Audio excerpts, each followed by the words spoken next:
All right, y'all. Let's talk about this story right now. This is a special story too. This dude, somebody's ex-boss ordered to give back wages and damages to his Georgia employee, so he paid him with 91,000 pennies.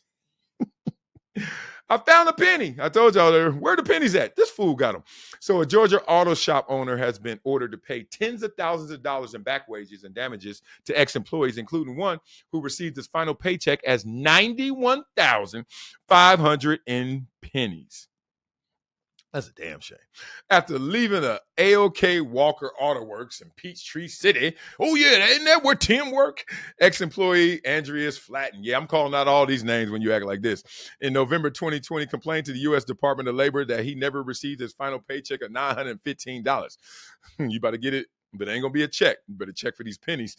Several months later, his ex-boss, Miles Walker, left 91,500 pennies coated in oil in his driveway, according to a federal lawsuit. Damn, that's petty.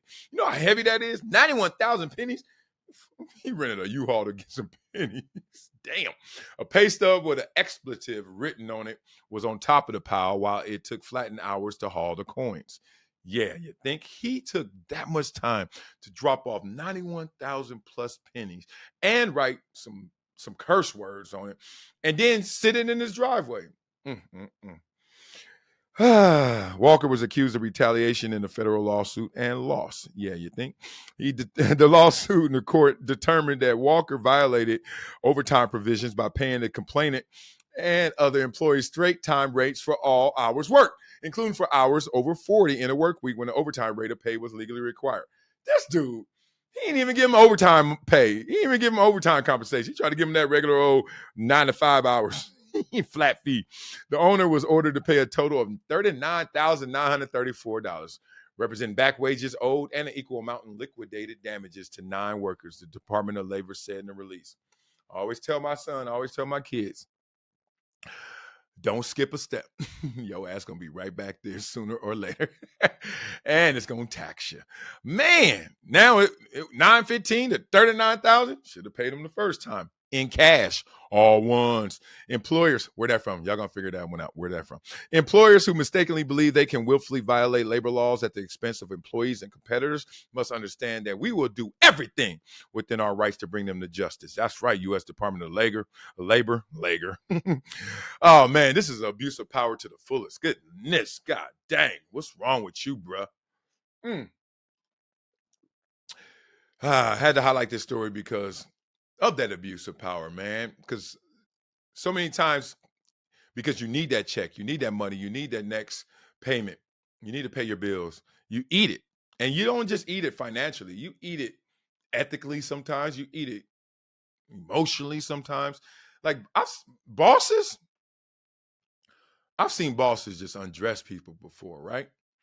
And the person gets undressed because they want to put on their clothes when they come back home and pay those bills so they can go back to work sometimes to get undressed. Therefore, a lot of that leads to actually some of the issues in the family unit when they come home. You're not mad at your husband or wife, really. You're pissed at your boss who undressed you all day, and you take it out on your husband and wife. That's the vicious cycle right there. And I just wanted to highlight this story because it's ignorant, just plain ignorant to treat somebody like this. And when you get caught with your hand in the cookie jar, you crumble all the damn cookies. Like, oh, God, dog. Plus, I can't remember the last time I had any change in my pocket, especially pennies.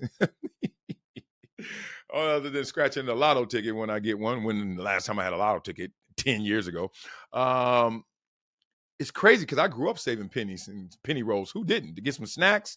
And even then, you got your penny rolls. You know, it used to be all your pennies. What was it? $1 worth or 50 cents? I think it was 50 cents, the little brown thing, and the brown roll. And then even at that age, 7, 8, 9 years old, I got all these pennies and I got my line. It was slightly embarrassing to go to the store and even cash those in, drop that big ass brick of penny. And he like, that'll be $1.50. I'm like, damn, that's 150 pennies. It sounds heavy, but then when you got quarter rolls or dime rolls or nickel rolls, a little different. But even pips, there's just a feeling with pennies like, damn, disrespect. The lowest of all denominations of money, like yuck. And this sucker went there and dropped it off. Well, Guess what they did to you? They dropped off a lawsuit, $39,000. I bet you won't get that many pennies. Oh, that's the pettiness, man. So do y'all think this was funny or funked up or both? I think y'all think that was funked up. How happy the ex-employee got justice? How happy you for him against his ex-boss? And I want to know some crazy stories. I'm going to check the comments where labor laws were violated. Y'all got some crazy stories like this? Because I've only had 2 jobs in my life. Well, 3. I was a broadcaster, I was a football player, and I was a cardiovascular monitor. I filed papers. I filed papers this other place, so I had 4 jobs. But those first 2, cush. Those first 2, hookup jobs. And the last 2, I was working, but it was highly compensated. So y'all tell me y'all stories, man, how these bosses be out here set tripping.